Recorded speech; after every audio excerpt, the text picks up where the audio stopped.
This is Neil's Han Dynasty. Buy some silver, some platinum, some crystallized osmium. Like, share, and subscribe. Don't listen to me. And be kind, helpful, and grateful. Everything I say is to be taken as bullcrap. All right, all the disclaimers out of the way. This is from local news, Fox KTVU News. So there's no way YouTube can give me a strike for showing this. I saw it on the news. Multiple law enforcement agencies are at the scene of a shooting that happened late last night, right at the entrance to Coast Guard Island, Alameda. The location had been the scene of a day-long protest. We had that part for you live yesterday on Mornings on 2. Ali Rasmus there again with a look at still an active scene behind you, Ali. Yeah, law enforcement agents expect to be out here for the next several hours investigating this shooting that happened late last night. Right now, where we are is Oakland's Embarcadero and Livingston, and the entire block behind us is closed off for all the law enforcement and police investigators. You can look onto Coast Guard Island Bridge, which is just about a block away from us, and you can see it is lit up. Some of the equipment that investigators have been using still in place there, and they're collecting and gathering evidence as they have been throughout the morning and the overnight hours. They're investigating a shooting that happened here just after 10 o'clock last night. Law enforcement officers who'd been in position on the Coast Guard Island Bridge for most of the day opened fire on a U-Haul truck that started backing up into the entrance of the bridge.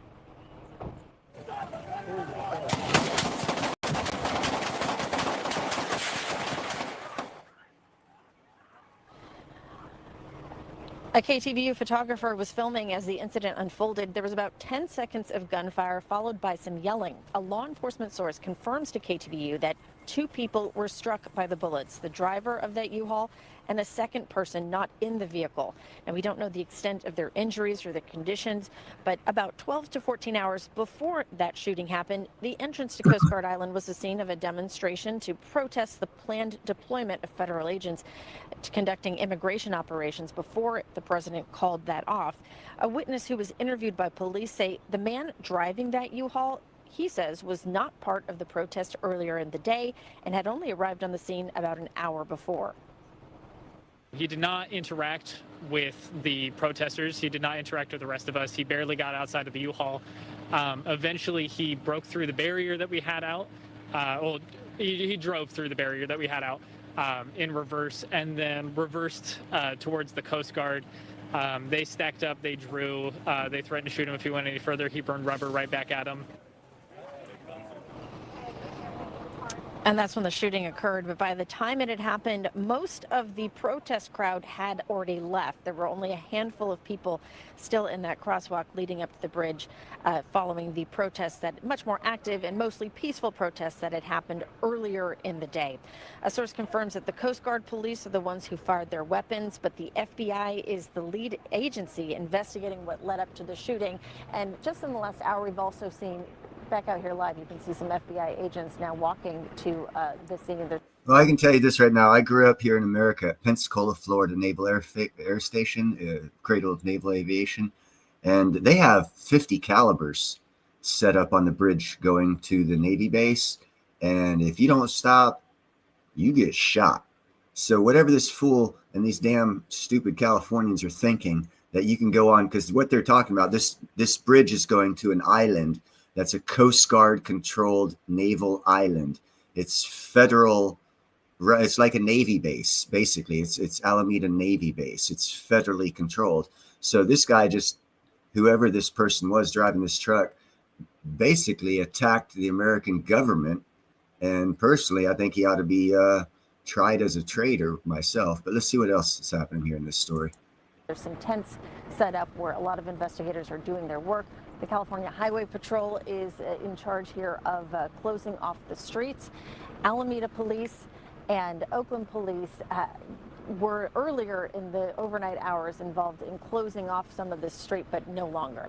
Live in Oakland, Ali Rasmus, KTVU, Fox 2 News. Ali, thank you. Across the bay here, protesters also gathered in San Francisco in response to reports of increased immigration enforcement.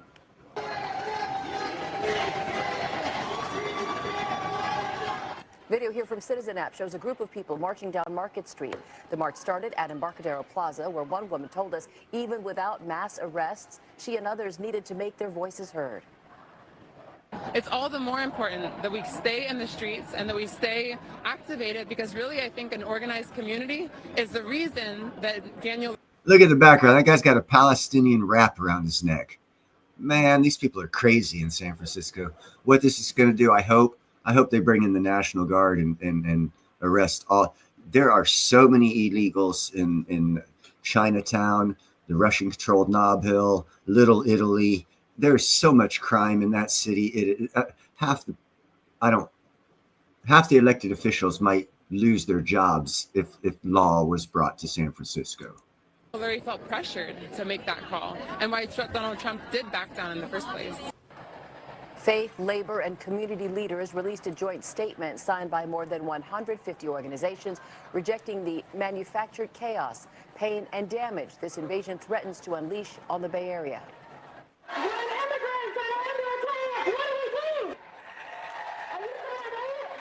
Dozens also rallied in front of San Jose City Hall last night to show their... See, what I don't like about this whole scenario here is I'm a first-generation American. I'm the only one born in America, other than, well, my father was. My mother was born and died in a foreign country. My brother was born in a foreign country. I was the only one in me and my father are the only ones born in America. I'm basically a first-generation immigrant on my mom's side. My mom was an immigrant. My brother's an immigrant. And no one's ever asked the white immigrants their feelings. They just go to these liberals who want to get TV time and show that they need mental health, and they get their opinions. And it's just weird that they never give you the other side of the story. I know plenty of Mexican immigrants and Cuban immigrants in Florida that are totally against this, that their perspective has never been given. Aaron Burke, I think it was talking to him. Was it Aaron or so? No. It was the guy from Sound Money. I was talking with him, and he's a Cuban refugee. His dad was a Cuban refugee in Florida, and he grew up in Florida. And we had a little talk about, because I was in Florida in the 70s and 80s, and that was big time when the Cuban refugees were coming around. And it's just people don't know history. They don't give the other side of the story. You never want to ask the other side of the story. So it's plain and clear to me that before people come up with their opinions, you need to realize that that's one side of the story, and you need to investigate and get the other side of the story before you come up with an opinion, go out in the streets and cause chaos. Oh no, they are against it. They are totally against it. A gentleman who is like my father out here in California, he owned Quality Erectors he started Quality Erectors, an ironworking company. He sold it about 5 years ago when he retired. He immigrated over from Mexico. He kind of sort of adopted me into his family. And we talked lots of times about the amnesty thing and stuff. He is totally against it. He actually, as 100% Mexican that immigrated legally over here to America and became a millionaire, thinks that he actually calls them wetbacks, because they're bringing down our society, because we came here to be better and get away from that trash, and the trash is walking across the border. It was his opinion, not my opinion, his opinion. But let's get back to this story and see what else kind of chaos I got to wake up to. Oh, by the way, this is 25 miles south of me, so I've got to deal with this. My next job I'm getting in a couple weeks is about 5 miles north of there. Fun days. Support for the South Bay's immigrant communities. Organizers say despite yesterday's announcement from the president and San Francisco Mayor Daniel Lurie that National Guards are not coming to that city, they're still worried. Our time now 7:06. While President Trump says he called off plans to send a surge of federal troops to San Francisco, it's still not clear if that includes increased immigration enforcement. The president announced that yesterday morning as the first federal troops were arriving at Coast Guard Island in Oakland. The president says San Francisco Mayor Daniel Lurie convinced him to hold off on the planned surge, at least for now. I told him the same thing that I have told our residents. San Francisco is on the rise, but having the military and militarized immigration enforcement in our city will hinder our recovery. Now, President Trump says Salesforce CEO Mark Benioff and NVIDIA CEO, NVIDIA. Oh, by the way, Salesforce, if you look at a profile picture of San Francisco, the absolute tallest building in downtown San Francisco is a 71-story. That's the Salesforce building. So when you say Salesforce, you can get a representation of the power that company has. They have the largest building in downtown San Francisco. CEO Jensen Huang also helped to convince him to back off on his planned surge in San Francisco. So what y'all think about that? What's up, Blackwatch?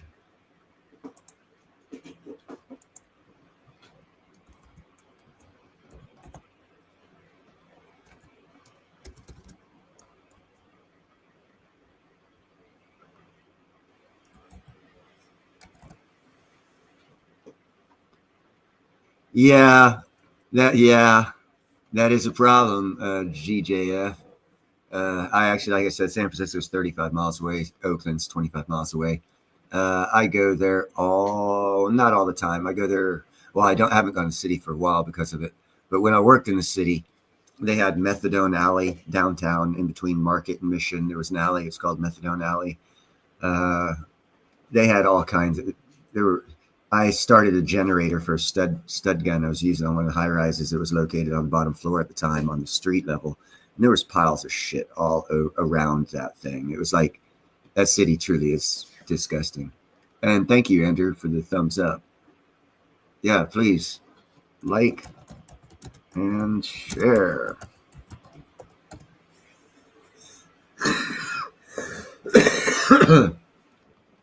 Taco Friday. I used to do Taco Tuesdays when I had a functioning kitchen. But anyhow, I just wanted to bring you that report. Yes, indeed. Be kind, helpful, and grateful. I state that at the beginning of all of my live streams, and most of the places I'm at, I put that up because it's a good thing, because that way you don't get agitated and get shot at or cause people to shoot at you for being agitated. But anyhow, it's starting to get a little wacky out here in the Bay Area. And I've been waiting for this because we're supposedly one of the more liberal areas of the country other than New York City. So that was a very good day to buy platinum. Oh, speaking of which, let's go ahead and look at that. See what's happening with the prices. I think actually it's a real good day for purchasing precious metals if you haven't gotten them at the all-time high. This is why I say, did gold? Oh, yes, gold really did go down. Let me give you a share screen here so you can see what I'm looking at for the morning spot prices here. And let's get back over here. Yeah, can't really see it that well, but I was told if I take myself off of the screen, my volume goes away. But anyhow, let's take a look at it. Gold is at 41.21 ask. Silver is 48.56 ask, and platinum is 16.14. Bid, excuse me, not ask. Change for gold is down 4%, 0.2, almost 3.3% for silver, and it's down 11%. Woo, woo, woo, for platinum. That is actually very good. Very, very, very good. You want that to go down further if you want to buy the dips. I don't suggest buying yet. It'll probably go down quite a bit more. I'm hearing scuttlebutt that around the end of towards the end. Hey, what's up, Hunter? Towards the end of November, some stuff is going to happen.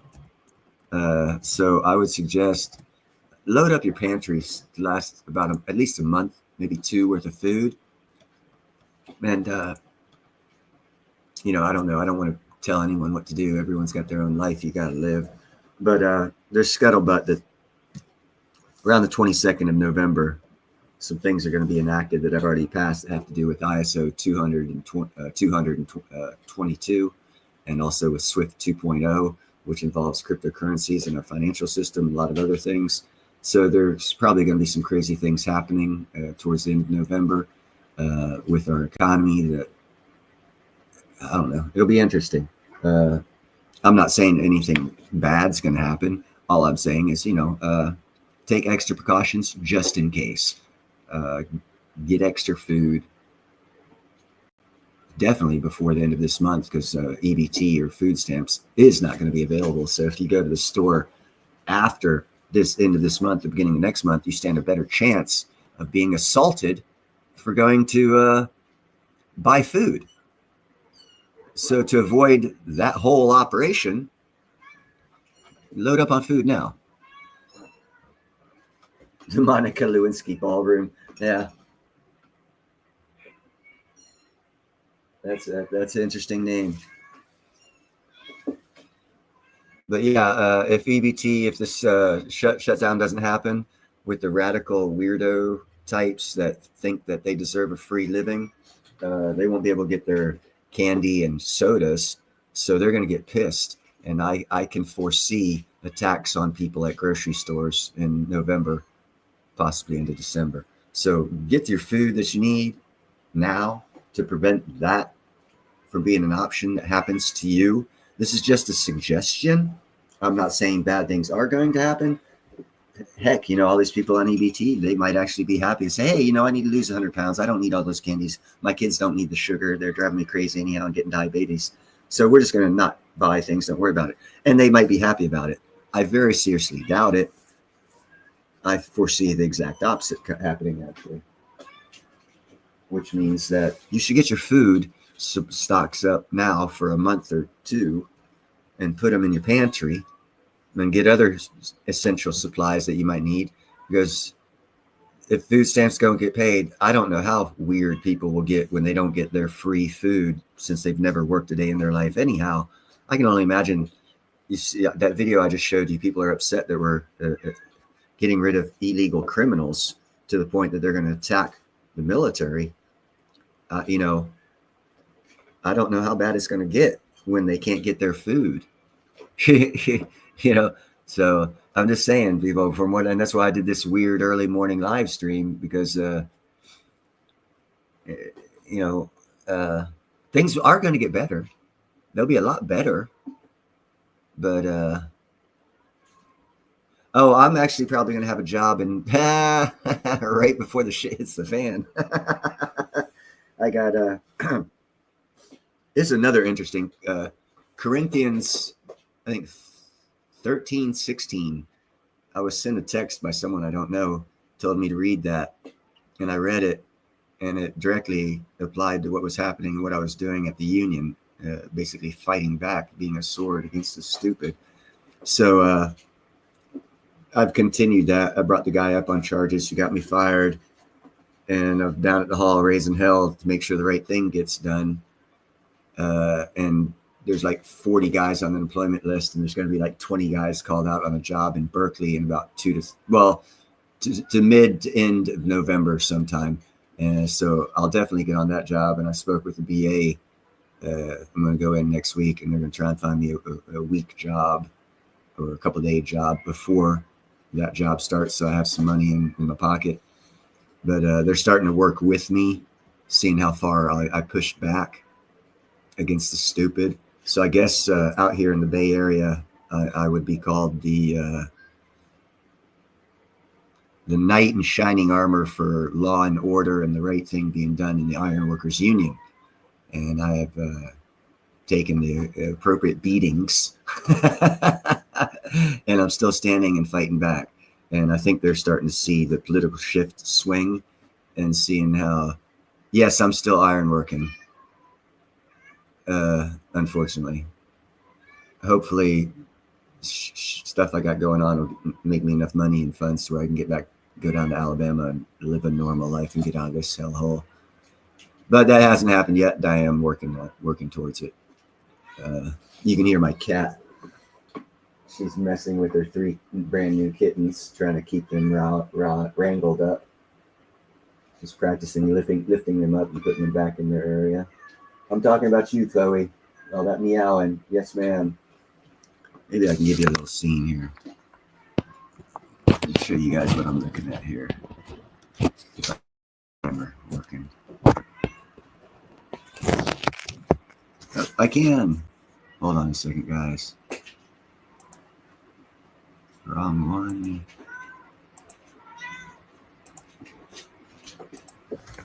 All right, there she is. Right there, meowing like a bitch, trying to pick her kittens up and putting them back in their box. and she's not having good luck with it. She's been messing with that one little minutes, meowing at it, trying to pick it up, and it's not wanting to be picked up. But anyhow, that's what the meowing is, and that's Ringo looking at you right there. But anyhow, that's the meowing you're hearing if you're wondering what the hell's going on.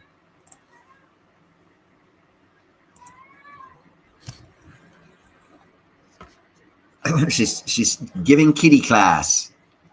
But yeah, by the end of the year, beginning of next year, I'm hoping to be able to early retire and get the heck out of here. I'm working on a new gym design. I got all the, well, I need a little bit more money together. That's why I need to get about a couple day job. I need a little bit more money to get the remainder of the equipment I need. And then it's off to the races with me making my new gym I've been talking about. It's been hard getting there because I haven't been working. I've been having stupid things like people jump in my face and say they're Palestinian when they have no Palestinian blood in them whatsoever. But yet that still gets me fired. So I've been having problems. And no, I will not keep my mouth shut to keep a job. If wrong things are going on, you guys know I'm an asshole. That's what people call me. I tell the truth and I stand by it. If it gets me fired, it gets me fired. I don't care. Right is right and wrong is wrong. And more people need to stand up for right, no matter the repercussions. That's the only way we can change things. And not everyone's in a position to do that because the economy has locked us into boxes that don't allow us that freedom. Luckily, you have assholes out there that work iron like Neil Hahn who don't care about work, don't care about money, care more about the right thing. And I have suffered since 2020 because of my morals. And I will continue to suffer and do the right thing because eventually God will prevail. I know this. Everything turns. Nothing stays the same. There's always the flip side to the coin. Stay positive. Trust me. Trust in God. Don't trust me. Trust in God. And everything will work out. There's always trials and tribulations before the dawn. Oh, what's that saying? Always darkest before the dawn. It's going to get dark here towards the end of this year, and then it's going to be a bright new future. It was foretold when Nixon put us on a fiat dollar. This is only temporary. And for anyone with any intelligence, this is only temporary, and we're making it an average 2% inflation. Okay, well, 2% inflation. How many times do you have to multiply 2 to get 100%? 50? So I anticipated the fiat dollar to last 50 years with the greed of the rich, probably 55. So we're on the 54th year. Next year's the 55th. Yeah, dollar's gone, bro. We're getting a new bill.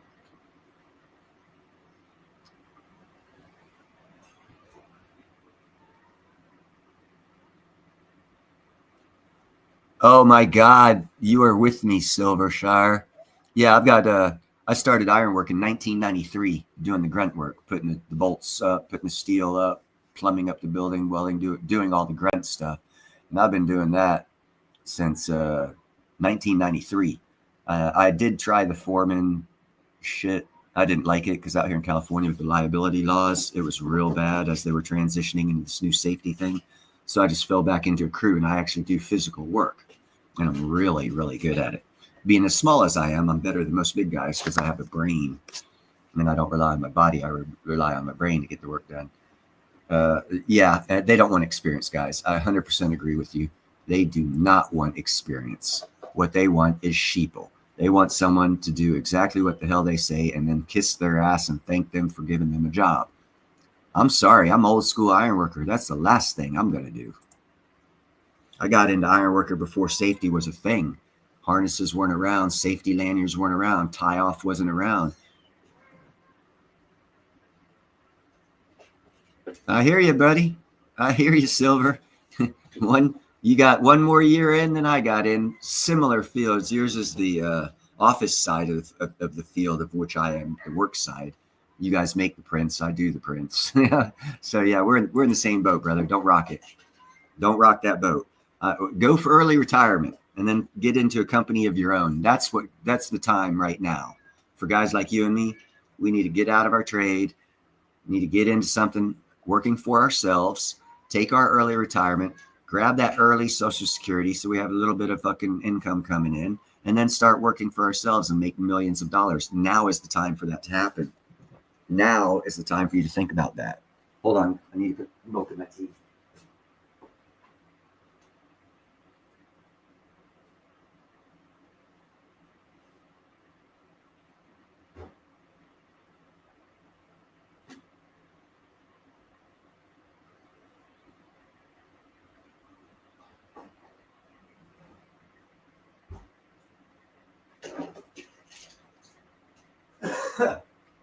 Yeah, I've been working on things for next year since 2020. Long-term plans, they're panning out. Going to be starting an LLC out of Delaware with 2 other people. It's a real estate company we're going to start. We're going to buy, about 150 acres or thereabouts somewhere in Alabama, and do a festival and events property. And a friend of mine who has had a festival and events property for 25 years is moving up into that area. So it's perfect timing because he has to give up his fare because he has to move for children. He has to move for his kids. And he's going to be moving in the area where I'm going to have my rent fair. So he's got 25 years experience running rent fairs. I told him, hey, I'll give you a job, run my rent fair when I get started next year. So I've got a qualified, experienced, 25-year experience. There we go, Silver. 25-year experience guy I'm going to be hiring because of his experience, for which you and I don't get hired for. So the worm is turning. But the point of the story is I'm starting a company. I'm going to early retire. I'm going to take my Social Security as soon as it's available. If they give it to you in the 50s, late 50s, I'll take it if it's a half, because I want to get something out of it before it goes away. I'm taking my early retirement for the same reason. Yeah, one step at a time. I'm also working with Pete because we're going to open up a boat building business in Mobile, Alabama. And that's another reason why I need to move to Alabama. Opening up some companies, man. Open up your company. You got 30 years experience. Check this out. Silvershire.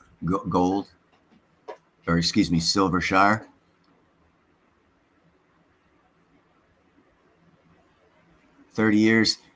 People hire people with 30 years experience to run their business, meaning you're doing all the work, they're getting all the money.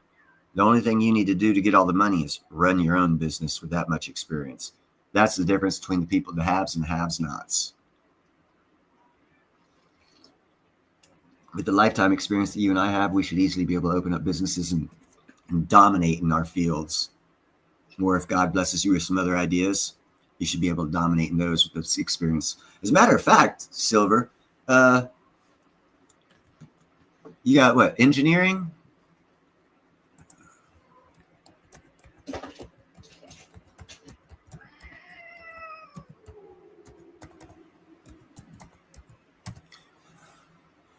That's my email address, Silver. Silvershire at TG. Get in touch with me on this boat design. I'm definitely going to need an engineer. You guys quit meowing at each other. Definitely going to need an engineer in that. So yeah, get in touch with me. Perfect. Yeah, we need that. We're going to have some innovative new engine and communication systems on the boat. That's for sure. And it's a grassroots company. And none of us are going to be rich to get that or getting into it.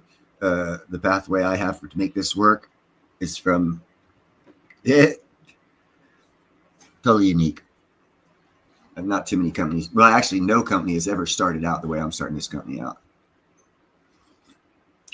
The successful companies do what I'm going to be doing in the boat company, me and Pete and others that are involved. But anyhow, that's another story. Didn't mean to get off track. But yeah, start your own business, man. Things are going to be getting crazy towards the end of November. Actually, the beginning of November when people can't get their EBT. That's why I suggest go today and load up on extras, even if it's just mac and cheese. If you don't have to go to the store during November and December for food, you're saving yourself an increased chance of getting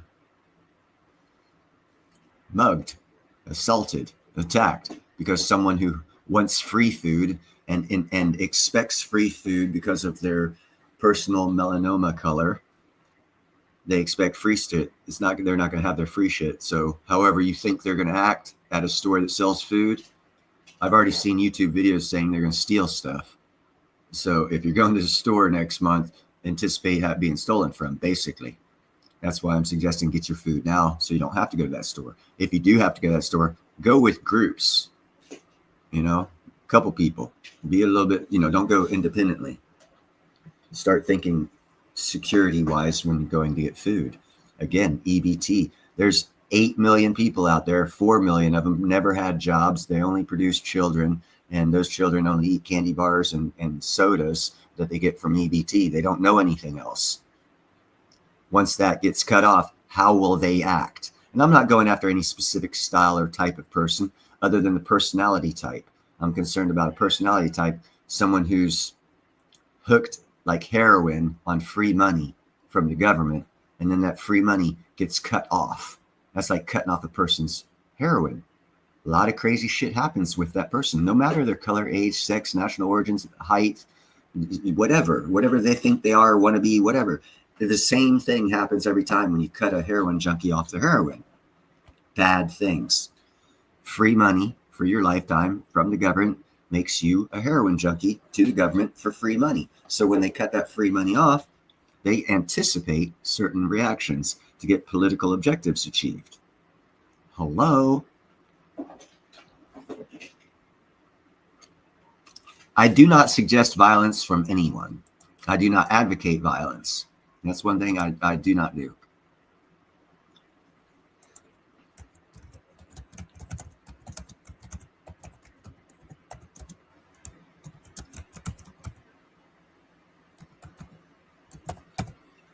I suggest be kind, helpful, grateful, and outsmart the idiots. I've been taking kung fu's and karates for over 40 years. Sorry, I got a Hershey's Kiss in my mouth. And over those 40 years of kung fu and fight training that I've been taking, the best thing I've ever learned, walk away.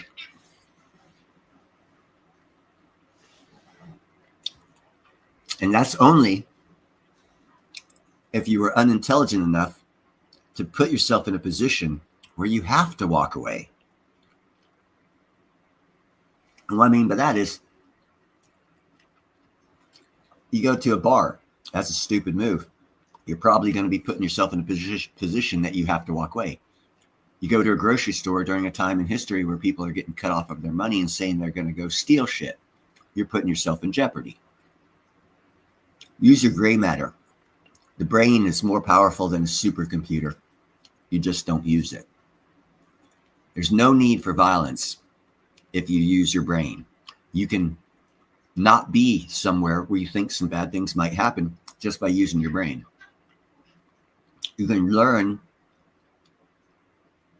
body language and behavior to be able to identify possible problems before they start, so you can leave before there's problems. You can take extra precautions, like take a friend or two with you and go to the store to buy food in a group. That happens if you have a community in your neighborhood and you know your neighbors. So by using your gray matter and getting to know your neighbors, you can actually increase your security when food shopping during times that free money is cut off to 8 million people who are used to free money. What's up, Blackwatch? Good morning. How are you doing, sir? I said a couple things on some chats last night because I saw the Oakland ICE operation going on. I didn't think it would get as bad as it did, but I saw that they actually shot some people by them trying to break into a naval institution, which is really the stupidest thing you could ever do in the world. But I figured I'd do a live stream and get that out because not too many people are on that story, because I've been up for a couple hours and I only saw one story. I was like, well, shit, it's only 25 miles down the road. I should talk about it. So that's what started this impromptu live stream. What's up, Gerald? Sorry, someone in chat. How's it going with you, Blackwatch?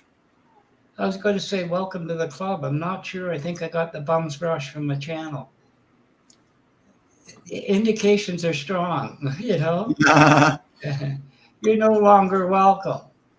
Yeah, yeah, Kind of, sort of, not to get into too much drama. yeah. I don't, Apparently, you're supposed to just stick your thumb in your mouth, blow hard, and take whatever comes your way, right?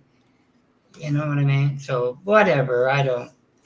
I Whatever. I prefer navigating rapid waters successfully.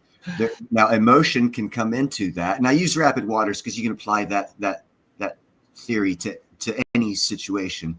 But when things get rough, it's always best to navigate it for your best survival. Yeah, I guess I don't. You know, and that's an individual thing for everyone, depending on what their rough waters are. But I always say use your brain over violence because Well, like again, using the water reference, if you're in rough waters and you start using violence, you might end up hitting an immovable object like a rock, you know, and that could really screw up your catamaran or whatever the hell device you're on that water in. As a hyperbole, not actual. I mean, if I can use the analogy, when you look at every window, there's a face, right? Behind every door, there's another face. It doesn't bode well for what's about to come, right? But I could have been wrong. I could have read the room wrong, but I don't think I did, going by past performance. So I just thought, I ain't going through this shit again. It was backstage. I don't do it, you know, live, but it's not unexpected, Neil. It saw it. Like I say, it's just, well, whatever. It's over and done with, you know. What can you do? Yeah, you guys down there are in a real interesting state of affairs now, eh? Yes, we do. And I got to hop on this, Silver Shed, and that is messed up beyond belief, bro. He said he got to know his neighbors. One of them was manufacturing drugs. He reported them, and now he's getting removed from his apartment. Oh, gee, I got some problems here with management too, but not because of that. It's just the world's gone crazy, man. People that are doing just keep doing the right thing, though. You know, again, the coin flips, the worm turns. It's not always going to be bad if you can. And it's a test, in my opinion, and not everyone has my opinion, obviously, or my belief system. But from my opinion, my stance is if you're going through bad times, you're being tested by God to see if you can endure, because he won't give you anything more than you can endure. So if you give up, it's on you. So just continue to endure and do the positive and the right thing, and your rewards will come. For example, I fought the IRS for 17 years. I fought with the IRS. They tell me, man, I don't suggest anyone doing that. I had like 17,000 cardiacs events during that time period, but I won. But I wouldn't suggest, and you can win against the IRS because they have overlapping rules and regulations. You can keep throwing them back in their face, and they get tongue tied in their own regulations over time. It's like it's an easy thing to do but they draw the process out to make it not worth it to you physically, health wise, in my opinion. And like I said, I fought him for 17 years. They said I owed him $137,000. I told him get screwed. I'd pay him $100. And 17 years later, I paid him $100, and they said, "Yeah, we'll take your deal." But they put me through 17 years of hell to get there. Really, this is it, you know. Yeah, so the right thing does happen depending on how much hell you're willing to go through to get it there, is what I'm saying. And that's individual perspectives. And we all have different considerations. I don't have children. I wouldn't have fought him if I had kids, So it's not for everyone, but, bingo. Lately, I don't know about you. Should you just be quiet? Like, No. I'm happy for what you did. I mean, that was exhausting. 17 years of hell for. Oh, dude, I had to hire a lawyer at the end because every time the phone rang and I saw IRS, I started getting heart palpitations. It started really affecting my health. Yeah, it would, no doubt. I mean, the way I put it, being a hero is difficult. Being a martyr will kill you. Yes, it will. Either,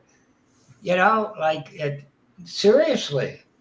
Some people get this, they say, come down on doorstep, come on. And I said, I'm no hero, I'm no martyr, I'll Charlie Kirk you from 300 yards out. Mutter. You know what I mean? You're not. That's stupid. That's stupid to me. Like people think that way. But anyway, it is what it is, and so you're looking for the next job to come along, which is encouraging with today's thing. Maybe the reason why I don't have that many subscribers is that you guys seem to have a similar perspective to me, and not too many people do. Gold and Silver said he had a bout with the IRS for 14 years. I've not really met too many people in my life that actually go to war with the IRS. Yeah. And typically, your rich people will cave first because they're content with their lifestyle and they don't want to lose their money, so they'll just fold quick. But poor people are like, "Fuck it, what are you going to take from me?" That's what I told the IRS. Hey, man, if you can squeeze blood out of a rock, you come for me. Until then, I'm going to keep throwing rocks at you because that's all I got, baby. And after 17 years, I won. Well, we have the CRA, which is the equivalent, the IRS, and I've had a few run-ins in the last 2 years with them. I said, this kind of ruins my life. But she said, yeah, what are you talking about? I said, I thought, I'd grow up, get a job, get married, have kids, come along, retire and everything else, and die never talking to you. That was the plan, like, leave me alone. But there was something about, well, if you got that money and you shouldn't have that money, you're going to pay us interest. So I got to pay you interest, right? But you paid me by mistake, right? Yeah. So why don't I charge you bookkeeping? There you go. My bookkeeper charged me $15,000. She says to me, "Is that a threat?" I go, "That's a little girl. You know when I threaten you." Well, see, that's where they get you, because they take it out of the IRS hands, because now you've taken it to a criminal. Yeah. That's where you got to get your personal feelings out of it when you're fighting these big battles, because one of the tricks they use is that trick. Because then what happens is your criminality supersedes the case you're working on, and then they can use your criminality against you in your case. Yeah, it's real fucked up the way it works, and you really got to watch your P's and Q's when playing with the. I got to the gaps with the government. I got to the point, Neil. I said to her, "You got my address?" "Of course we do." I said, "Then send a fucking RCMP. I'm threatening you." You know what I mean? Like, it was such a stupid conversation. What's up, C4? What I found about, in my experience, the IRS has all the information. Yeah. But yet, if you don't have all the information, that's your bad, and they won't let you have all the information they have on you without you going through hell to get it. Yeah. So it's a rigged game against you to begin with, because if they have all the information, which they do because the companies report it to them, you report to them, so they have all the information. Yeah. They have it all. They have it stored. They have to legally have it. So why are there problems? Yeah. There shouldn't be any. It should be a smooth running machine. Yeah. So they're for is a problem, and I don't know, or I have not identified where it is, other than it's a manufactured thing. I think the IRS was established to fund the Federal Reserve, both of which started the same year and are both illegal. So if you in the IRS, you end the Fed, and I just saw a story earlier today where Trump's trying to end the IRS, and if he does that, he can end the Fed. And if he does that, we get a new dollar, because right now we're using the Federal Reserve note from the Federal Reserve. So if the Federal Reserve goes away, the Federal Reserve note goes away, which tells me I'm seeing in the near future, us getting a new dollar bill. Because if the Federal Reserve does go away, which everyone here wants the Fed to go away, but you don't realize when the Federal Reserve goes away, so does the fiat dollar. So there has to be a replacement put in place. And what's been happening over the past couple of years is we've been shifting and pivoting for a replacement of that fiat dollar that is going to end when the Federal Reserve does go away and IRS does go away. And that's why they initiated tariffs, to start supplementing and to see how much money we can get in tariffs, to see if it can supplement the IRS tax income, which is illegal. And all of this shit's going on all at once. And because it's government, it takes like a 10-year time period for it to happen. And we just happen to be living through it. But that's what's happening right now, and no one's talking about it. But is what's happening. And later next month, towards the end of next month, is when that new system is going to start. Is in my studies I've determined, and I am nobody, and no one should listen to me. Take what I say with a grain of salt.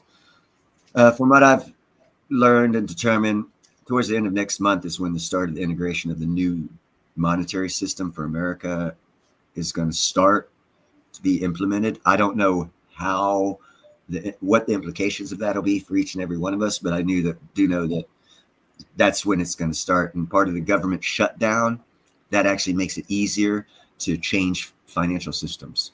Yeah. You have less bureaucracy in the way, so it's a smoother system. So all of this is planned. And if you can step back and take your emotions out of personal feelings, because trust me, I got personal feelings on all the crap going on.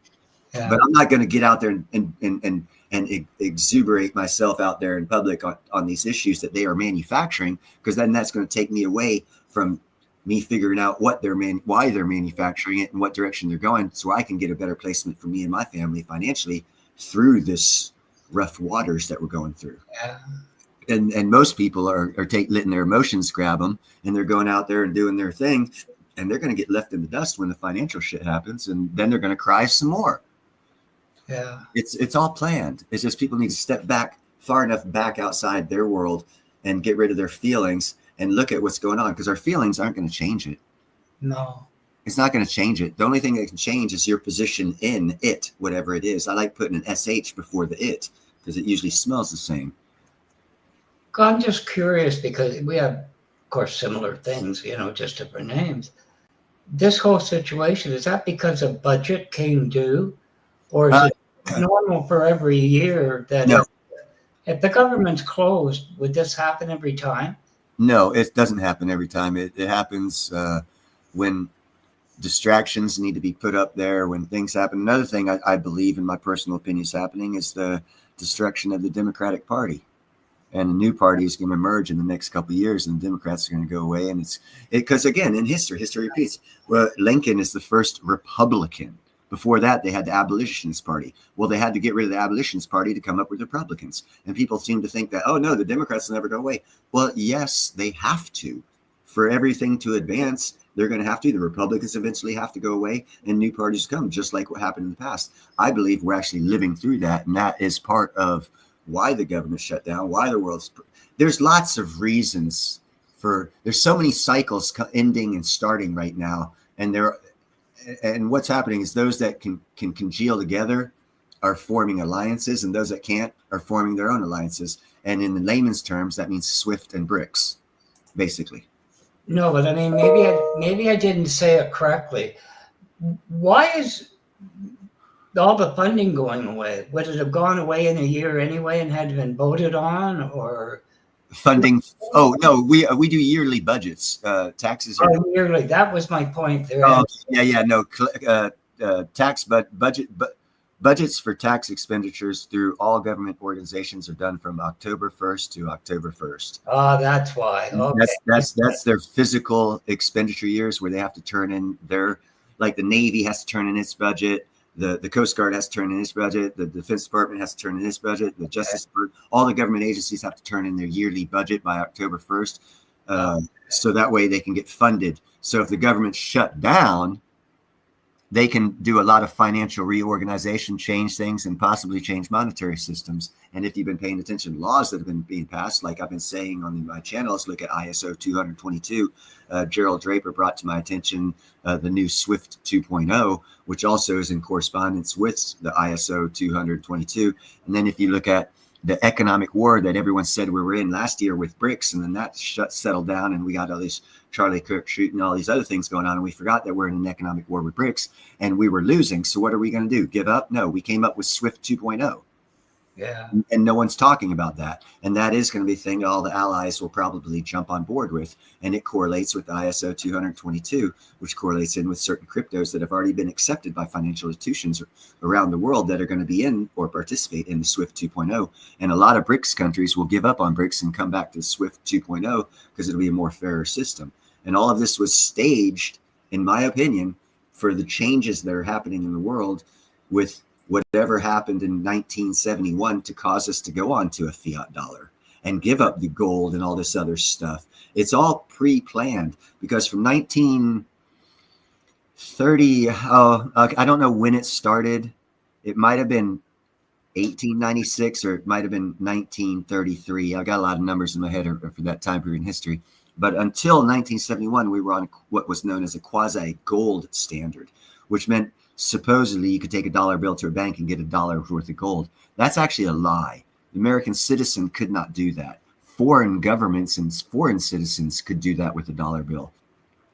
And that was basically the stealing. Everyone says, oh, America, Fort Knox stolen. Yeah, no, our gold was stolen for like 75 years when we were on that quasi-gold standard, because it wasn't a full gold standard, because Americans couldn't take their dollar bill and trade it in for gold, but foreigners could. That means it was draining our gold reserves for about 75 years before we went on the fiat dollar system. So if people learn the history and don't just talk out their butts from what they heard, you'll find out that actually for the lifespan of America, the nation, we've only been on a solid 100% gold standard for like 50 years of that 250-year history. Yeah. You know, there was a point in time before the Civil War where each state minted their own money. Yeah, yeah. So it's very feasible we could go back to a digital reoccurrence of that, to where each state is allowed to present its own digital currency for that state, for that own state's revenue, for a competitive aspect of what America was in the 70s, where, and I remember this clearly because it was one of my favorite sayings as a kid to assholes. I would say, hey, if you don't like the state you're in, go move to a state that has laws similar with the way you want to live your life. Yeah. It's not like that now. Everywhere in America is the same. We have a federal law. There is no state differentials.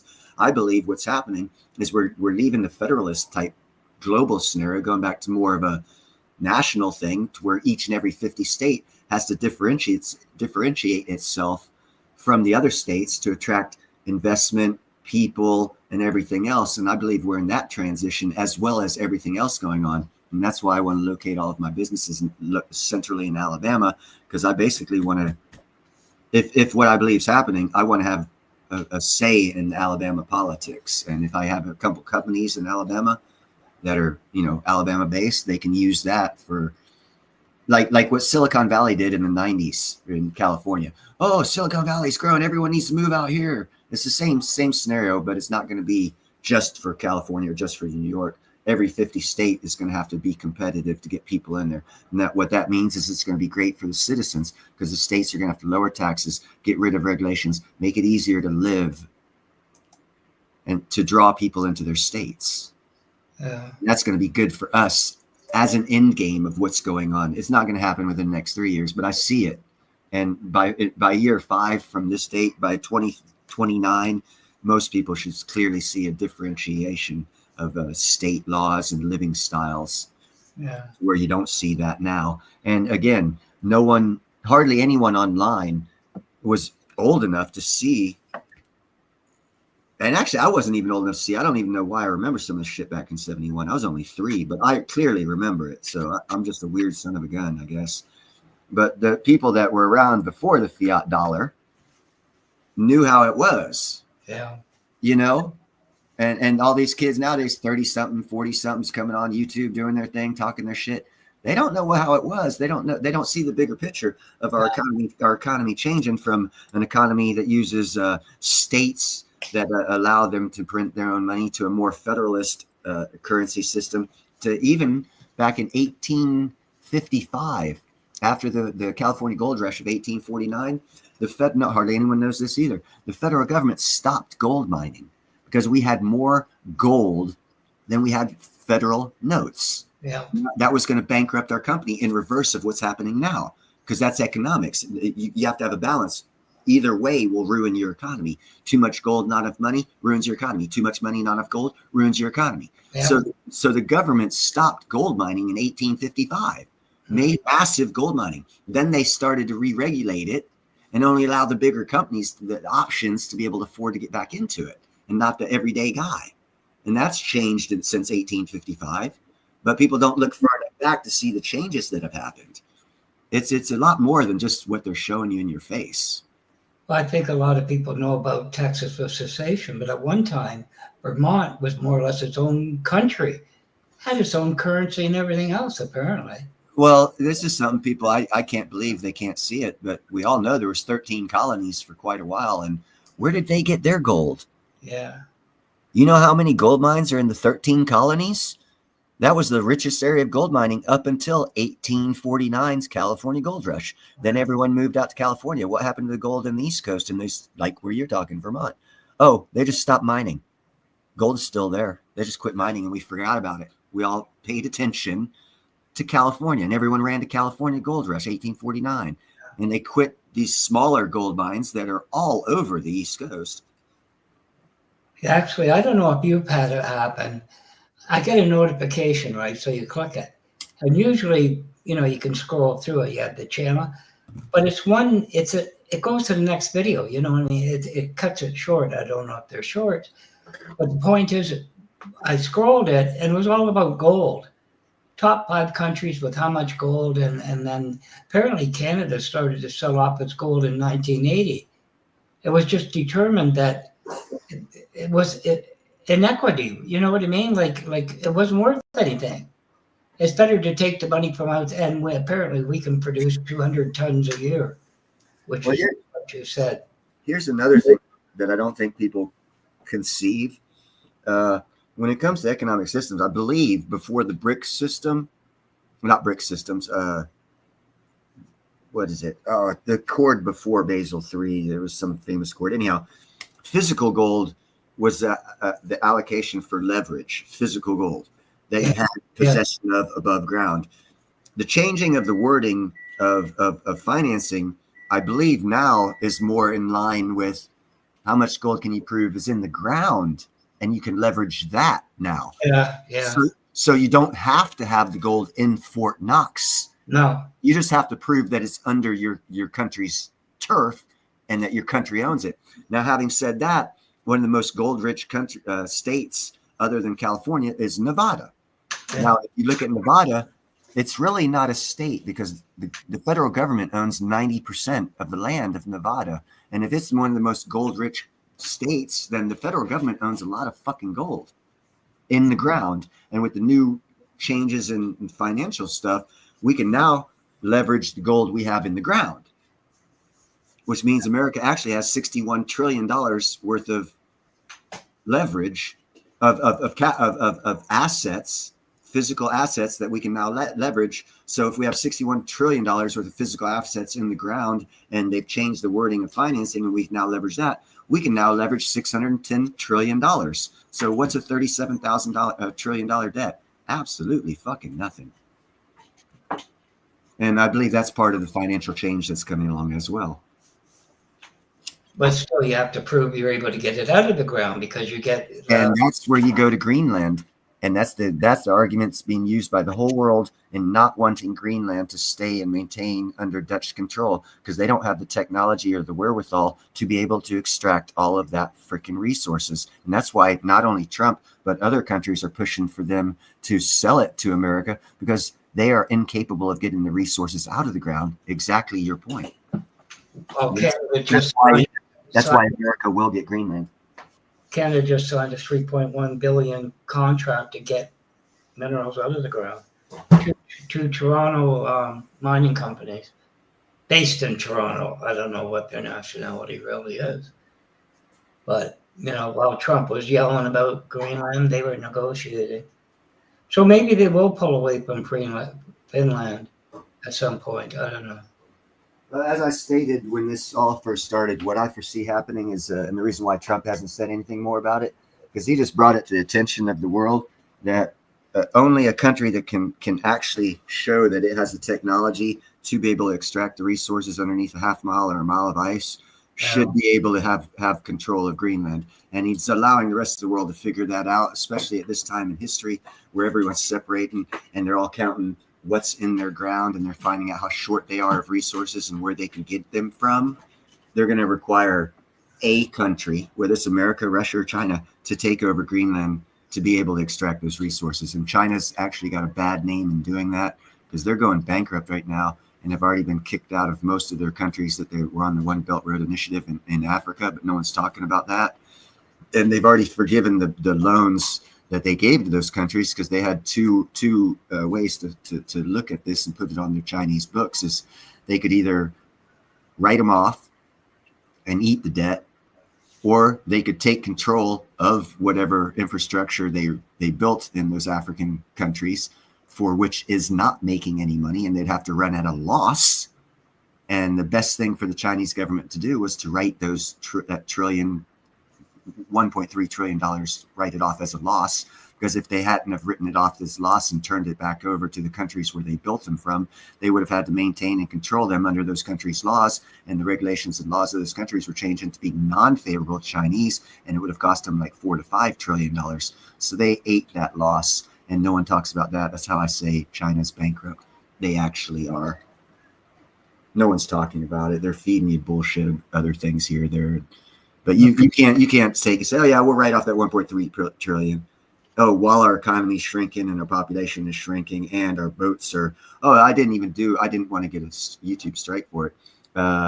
Actually, their number one shipbuilder in China has like 700 boats sitting in its manufacturing lot. They quit production of. They're rusting right now. So their shipbuilding capability, they have no shipbuilding capability. Well, they kept going. I mean, I started to wonder, with all the investment, all these deals they're signing, if they're replacing others, okay. But if not, when's it all come due? You know what I mean? You just can't keep signing stuff. China was signing everything left, right, and center. But it wasn't replacing anything, you know what I mean? It wasn't like, this isn't working, we'll go there. Oh shit, I'm sorry. I didn't do that one. There we go. But anyway, it worked its way out somehow. You got to look more long term on things that are happening. There is a good 200-300 year projected outlook for what the world's going to look like from whoever they are that do these social experiments that caused America to come about. Whoever they are have a long, and I can't put a name to whoever they are, but there's clearly a long-term plan for countries and everything. And in my personal opinion, I believe within 100 years, the world will be 3 governments working our way to a one world government. And it'll take at least 100 years to get there, because we're slow and stupid fucking baboon people. I don't know. And to get there, there's certain economic things that have to happen. And from what I'm seeing with economics and the way the world's going, the plan that I perceive to happen looks like it's happening. I don't know. I personally, on what we started with, I'm starting to back away. There's some people, they said to me, why do you care? You don't live here. I thought that was a stupid question. You know what I mean? Nobody lives in their own little compartment. You know what I mean, Neil? No country is. No, every country is connected to other countries. And that's on that topic. India has wanted to become a regional reserve currency with the rupee. So, so when everyone starts talking about, CDBC, I did several reports. I got the information direct from the Indian government where they were sending trillions of rupees to local countries to store in their banks, so that the day would come that India will be a regional reserve currency. And that's part of the reason why China hates them, because China's competing for the same country's business. And India's already included them in their regional reserve currency. And that's also why India's building 24 submarines as we speak to keep China out of the Indian Ocean, so that they can maintain control of the region of the world that they control. And no one talks about that either. So there's a lot of things going on, and they're BRICS nations. They're kumbaya, of course. Yeah, right. Yeah. So there's lots of things going on. It's a big economic shift going on, and there's going to be tension, possibly a few wars here and there because of it. But ultimately, it is an massive economic shift that was planned well over back in 1971. Someone knew this was going to happen. They planned it. I don't know who they are, but we've been following a plan. So if you can step back and realize that, have blind faith that you're not smart enough to know who, what, where, when, and why. But if you just take and look at the playing cards and the lay of the land, there is a rhyme and a rhythm. You don't have to put a name to who's making that rhyme or who's making that rhythm. There is a rhyme and a rhythm. And if you get on board with that rhyme and that rhythm, you can prosper no matter who's in charge of making that rhyme and that rhythm. And you can position yourself where you're not one of the ones that gets deleted from existence if you can see that rhyme and rhythm. So I believe I see that rhyme and rhythm. I don't know who's controlling it, but someone or something definitely is. Yeah. It's above my pay grade big time, but I see the patterns, and I'm not going to fight that and run into a brick wall because of emotion. And that's where people start hating me, because I don't let my emotions control my actions. I see the reality of it. And if I'm going to hop in a car and run down a road that I see a brick wall at the end of it, no matter how good that car is or that cause is, I'm not going into it, because at the end is a brick road, a brick wall, and everyone's going to hit it at 55 miles an hour. It's not going to be pretty. I don't want to be part of that, no matter what that road is. I'll go around it and survive and keep the fight going and make the smart move for me and my family, and I actually do that. Well, I do remember back around 70, the OPEC, I had a big block Nova. And my dad said to me, basically get rid of it. And I said, what are you talking about? Secondhand, right? Second owner. And he says, it's going through oil. And I said, Dad, it always goes through oil. Every oil change goes through a quart. Point was the OPEC gas thing. And the gas did shoot up. But at the end of it, Neil, I kind of thought, it doesn't make sense. I think it was manufactured. Yeah, it was. Which it was clearly. And I can give not physical evidence, but you can check it out on my videos. The stocks that I give good advice on, I don't give financial advice. I'm not a financial advisor. I never give financial advice. I give good advice that I get from my research. The stocks that I've put out over all of my 3+ years of doing videos, and there has not been that many. Yeah. I can Williams here, he knows that one. I don't recall. It's a division of Rolls-Royce. It's up like 1,300%. OKLO, it's up 1,600%. NNE, it's up 150%. Clean Air Metals is up like 80-90%. The calls that don't, that's the one, William. The calls that I made, the only ones that haven't paid off yet are SFRX and MJNA. And by the end of next year, they'll both paid off, which will mean that my stock picks that I've put out as good advice on my channel, and it's not financial advice, it's good advice, I'm batting 100%. I'm doing better than Nancy Pelosi. Yeah, it seemed to be, which I don't know. It's just, frankly, I've come to the point where I say to someone, you know what, I don't care. As long as you keep it within your borders, I don't care. It's so frustrating that you don't want to see people go through this. You know what I mean? At the end of the day, you think, why did I care? I just got asked to leave. Yeah. In a nice way, I did. In a nice way, I got the bum's rush. Because somebody pissed me off backstage, and I wasn't going to go. I wasn't going to run for the, here we go for an hour again. Geez, so at the end of the day, keep your nose inside your own. What did they say? Keep your arms and legs inside of the vehicle, and put your trays in that position. When you go to a carnival, keep your hands and legs inside the car at all times and have a good time. Whatever. Well, again, this is a personal thing from my personal beliefs of my personal religion. And it states that in the end days, there's going to be a lot of lost souls. And for people who are too caring about what others think or trying to save others, there's probably a 30% chance, if not bigger, that you're wasting your time on someone who's a lost soul. And if you come to that realization, then you realize that you're doing no good for your personal belief system, because now it's up to you to determine who is lost soul and who isn't lost soul. It's not a position for you. So you have to come up with some rules. I'll lead the horse to water, but I'm not going to push its head under the water to drink. If it doesn't drink and it dies of starvation, it's not on me. And that type of rule. And that's the rule I go by. I don't force anyone to do anything. I'll just tell them what I see and whatever, I go on my day, they go on their day. If they're right, they're right. If I'm right, I'm right, whatever. I don't put too much on what others do, because then you're accepting the liability of their beliefs or their knowledge or lack of knowledge for coming up with conclusions.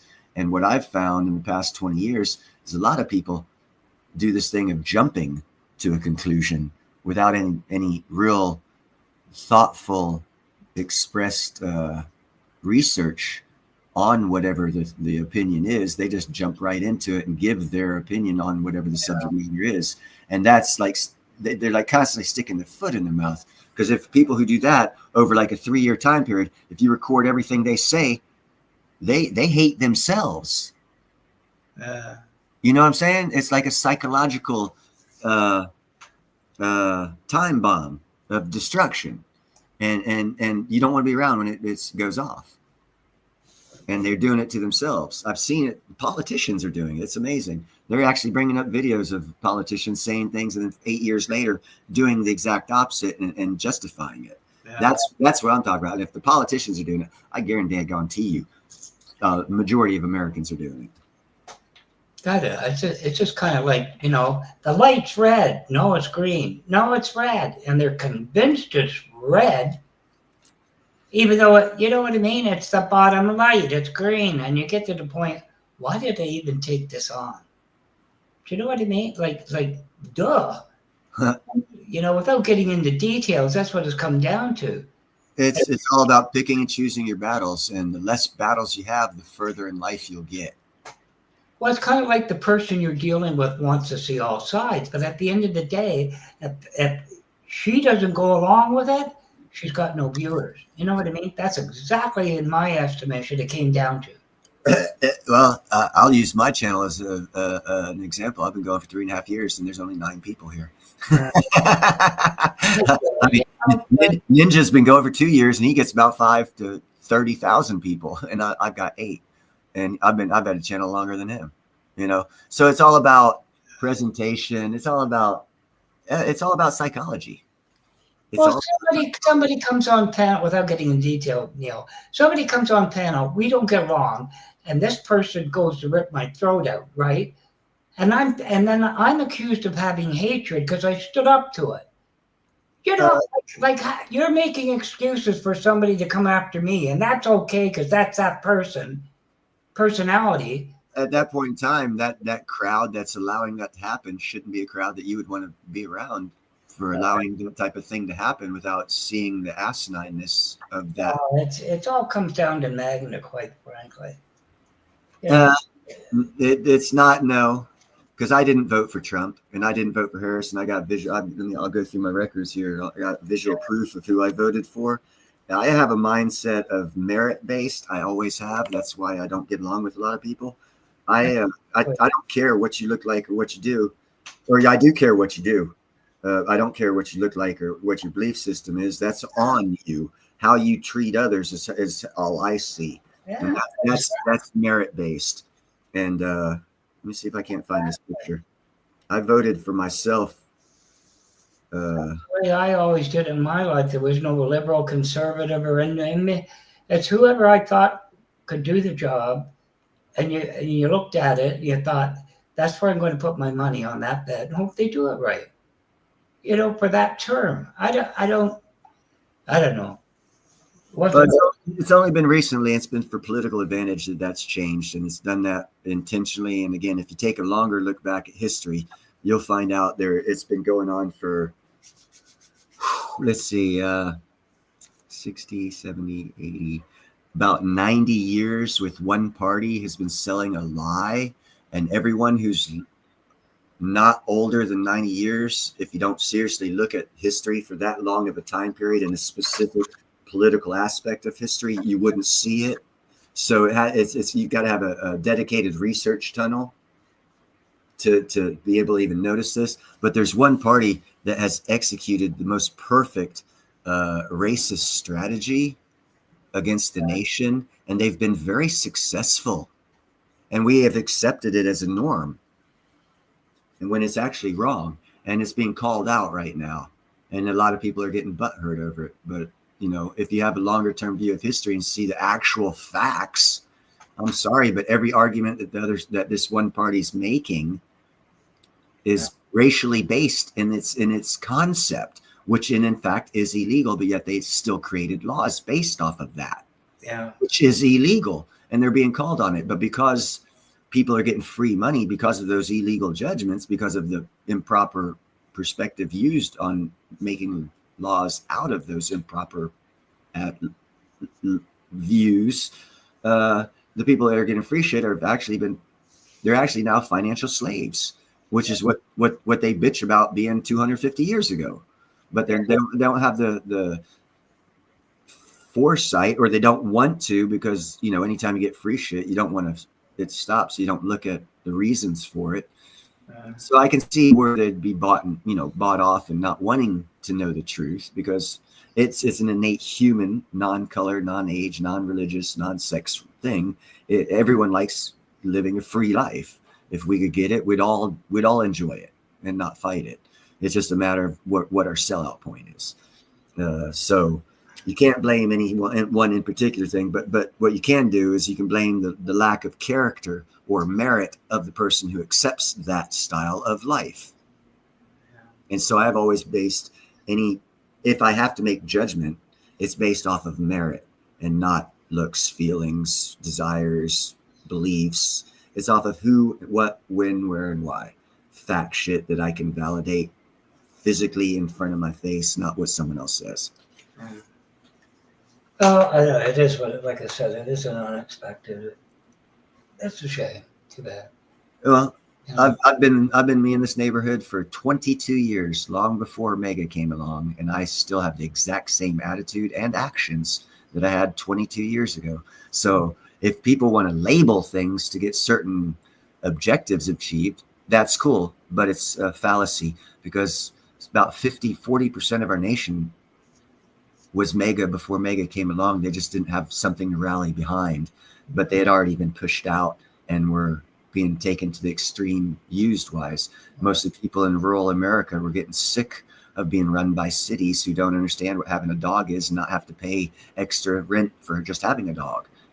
Mentality, because they had yards, a total different mentality, and thus a different political mentality. So one mentality has been ruling the nation when the nation is not of that one mentality. So the ones that have the dogs kept quiet until they had a rallying flag, till their backs were broken, till there was too many of them and they'd suffered too long. So if you want to blame a four-letter thing, cool. I would say blame the spirit of America, because it's what's coming back, being labeled as Mega. There's nothing wrong with my companies. I want to make my companies great, and I'm an American. So yeah, by default, it's going to make America great. I'm also Scottish. If I was to go back to Scotland and make a company there, would I be making Scotland great again? Yeah, but there's not a rallying flag behind that, so no one hates that yet.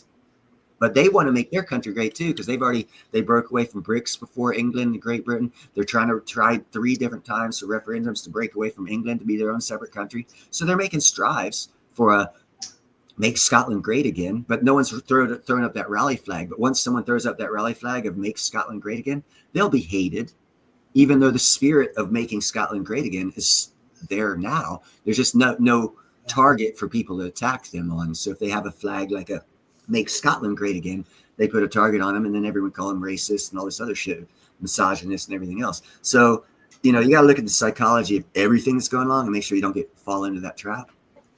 Well, the whole concept of MAGA was good, but I think there was more behind it. Like you say, it was just a storefront. It's a sales pitch. It's a rally fight. It's been happening since fucking the first big caveman wanted a bigger fucking clan. Yeah. It's human nature. Accept it. How you change it, become part of it, and divert the direction. Yeah. That's how you change it. And through history, that's exactly how you change it. To do anything else is a waste of your time.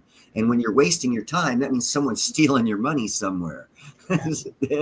So it's a big diversion on both for the mega people and the non-mega people. There's the mega people all rallying behind it. They don't realize they're getting stolen from financially. And all the haters of the mega people are hating on mega. They don't realize their finances are being stolen from them. The one commonality, their finances are being stolen from them while they're both being labeled in a box because they're too foolish to understand the big picture. So it's not.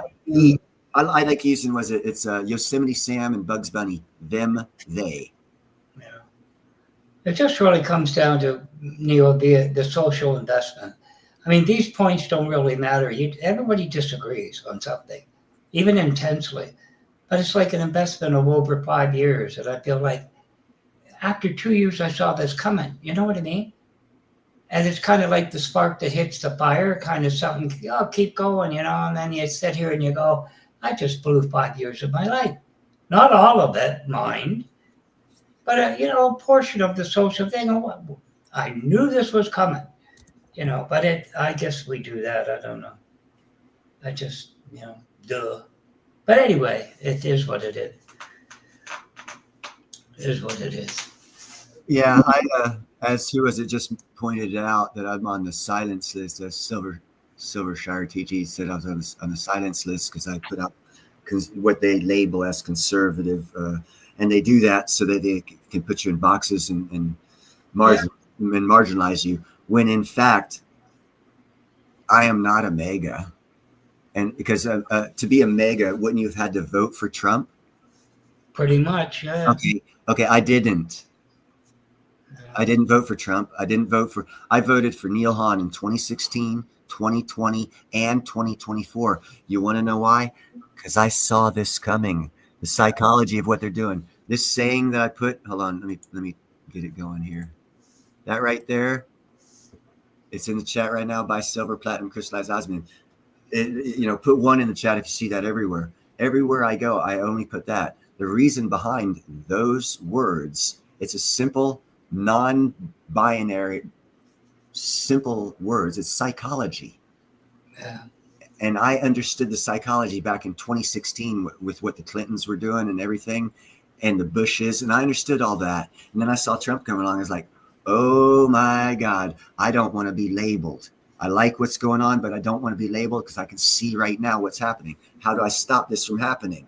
So in 2016, before MAGA started, I opted out of being considered part of that. And to this day, other people still label me that, even though I intentionally took myself out of that before it even started, because I saw it coming, and I still get labeled. So it doesn't matter how right you are to others, you're always going to be wrong. So just do the right thing by yourself. God will judge you. He knows. Anyway, I just, what it came down to is I couldn't keep my mouth shut. I was going to get ambushed, quite frankly, backstage. Oh, dude, that happens to me. That happens to me all the time. I just don't go back to those channels. No, but I mean, it's happened before, and I said, but anyway, I could have been. Well, you can't undo what you've done, right? That's it. So what you can do, though, is you can preserve your health. And if you realize when you get mad, it actually is bad for your health. And the best thing you can do for your health is evacuate yourself from a scenario that is making you mad. So if people are attacking you online, just leave. Yeah, but that is actually something you physically can do that's good for your health at that time. Yeah. And it also sends a statement. They'll all cry, whine, and shit like that. But if you're right, you'll be proven right over time. That's if I had a fridge full of sandwiches, I could have gone and have a sandwich, but I don't. You know what I'm saying? I'm going to go have a sandwich. See ya. Like. Pete knows. Seriously, almost literally, too. I'd gained about 50 pounds with all the sandwiches I should have gone off and had. You know, one way to control a population? Put them all in a box. Classify them. Like what Pete just said. If you do that, it's easier to control them. I don't. If you get your population to classify people for you, that's a sign that you control them. For instance, we have universal health care, and I got into a bit of an argument. He says, it's American guy, which I'm friendly with. And he says, well, the government made you do it. I said, no, at the time it was voted in. No, it wasn't. I said, how did you know? I saw a video. I said, I was alive. Yeah, exactly. I was alive. What are you going to argue with, the one that was living or the one that, put up a YouTube video? But I said, at the end of the day, You have your way. You know what I mean? Growing up with guns is part of your culture.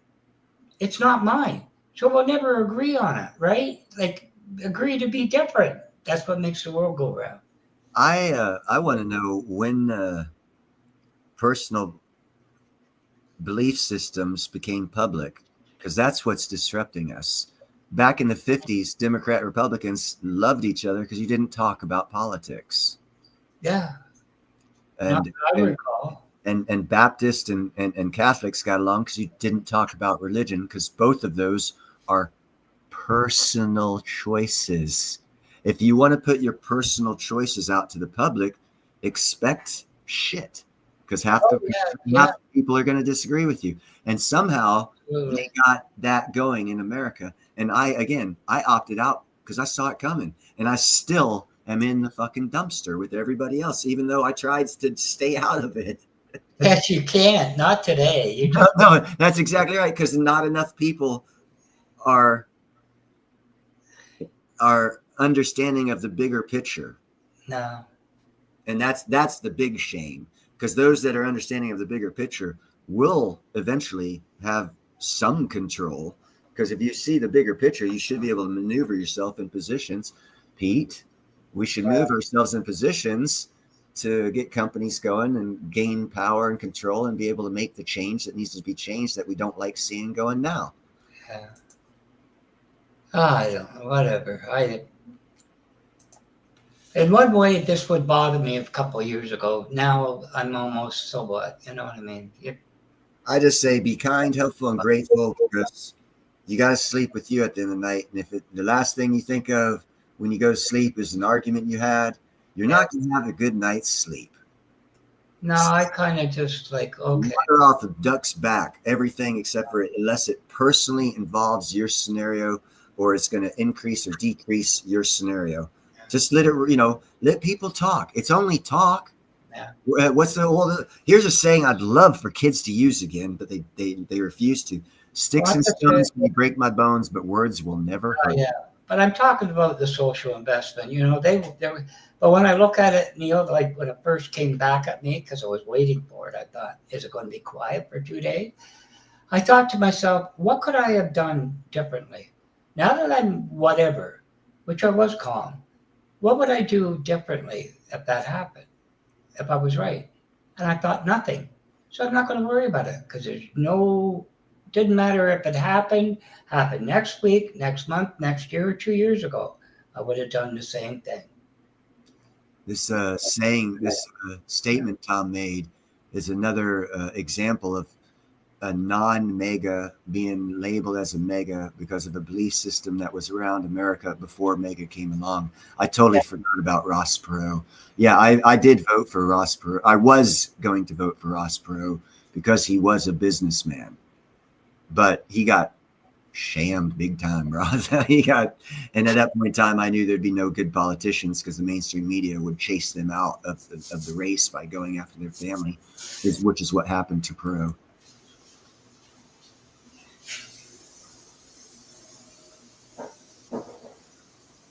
But anyway, it's here today. It'll be here tomorrow. It'll be here 10 years from now.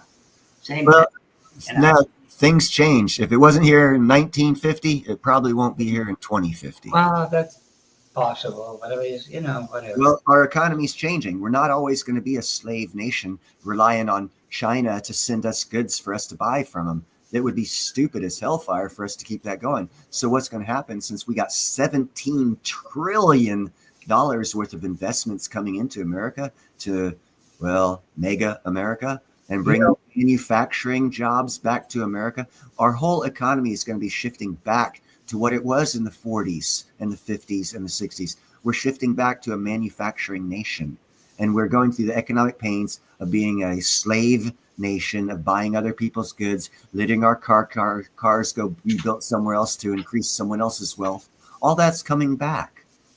It's cyclical. That's why I said earlier in this conversation, there's so many cycles coming down right now. One of them is we are changing back to a self-sustaining manufacturing nation that's going to control the energy market of the world, which is going to make us the world power for at least 300 to 500 years. And that's why I made the calls on most of the calls I've made that have gone up 13 and 1600% on the stock market were micro nuclear energy companies. Rolls-Royce company 3 years ago that William just talked about earlier in the chat, that they shot up after they signed a contract with the country of England to by 2032 have a micro nuclear reactor that they can use for a moon base. I found out that information 3 years ago. Now they're up 1600%. I found out in October about nuclear regulatory agency taking from 20 years to approve new reactors to 6 months. I was like, holy shit, that's a huge difference. So I started looking at these companies. As a matter of fact, let's go here. I got it. I can share screen right now. It was the beginning of October of last year that I started talking about this stuff. And I'm going to share a screen here and give you guys a little example. Right here. Where's October? September, October. That's when I started talking about the energy market, the micro nuclear energy market. You see that flat line? You see how it did a little wobble? Then you see how it goes micro through past Mars. I started talking about it in October. It was $18. It's now $136 1 year later. The energy market. I knew that America was going to take over the energy market. So when everyone was talking crap, Saudi Arabia is talking about joining BRICS. Yeah, that was all side sham. They never joined BRICS. I knew that was going to happen. Do you really believe that 17 trillion? Because when I listened to it, apparently the countries that are quoted as putting that money in don't know anything about it. Do you? But the number keeps going up, yet the official is 8.8 trillion. To me, it's a bunch of bullshit.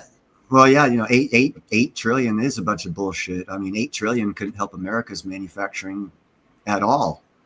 What are you talking about? 8 trillion's good. It's better. What investment have we had in the past 20 years? 0 trillion. Now all of a sudden we only have 8, according to you. I've seen people on TV at the White House dedicating a Chinese dude, his company, 1.5 trillion. I think Apple 500 billion. Not just countries, companies. No, that's not what it's referred to countries, and this is signed and that's signed. And yeah. When you ask the country, they said, we haven't signed. I mean, the point is, who's telling the truth? Well, no, that's not the point. The point is, do you believe the source you got that false information from to come to a conclusion of the other side's lying? Because I have actually seen people on camera in front of TV, countries and companies stating publicly on TV with lots of cameras around. So if their people don't know about it, it's because they don't have TVs or they weren't watching the TV and they made a statement. And now you're going off of a statement of their ignorant statement and you're coming to a conclusion. I don't know. I know there's a certain limit, but it's just, I don't know. Yeah, we can do a quick Google. We'll do a quick Google and see what Google has to say.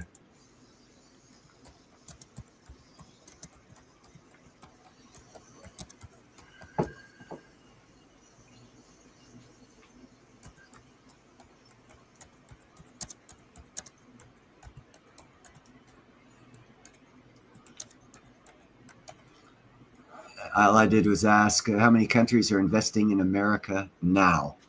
Yeah. Okay. There's 68 countries investing in America in the United States in 2023, a snapshot of the consistent global interest in the American market. The consistent global interest in the American market. The reason why it's consistent is because we're changing to a manufacturing nation. Top investors, Japan, Canada, Germany, United Kingdom, Netherlands, consistently rank among the top investing countries, although others can shift slightly year to year. Other major investors in the U.S., let's see, South Korea, France, Ireland. No, I'm saying this is just a stupid ass question I asked Google, for which I never go off Google without fact checking Google because I don't trust them. Yeah. But let's see, total this is from the White House Gov.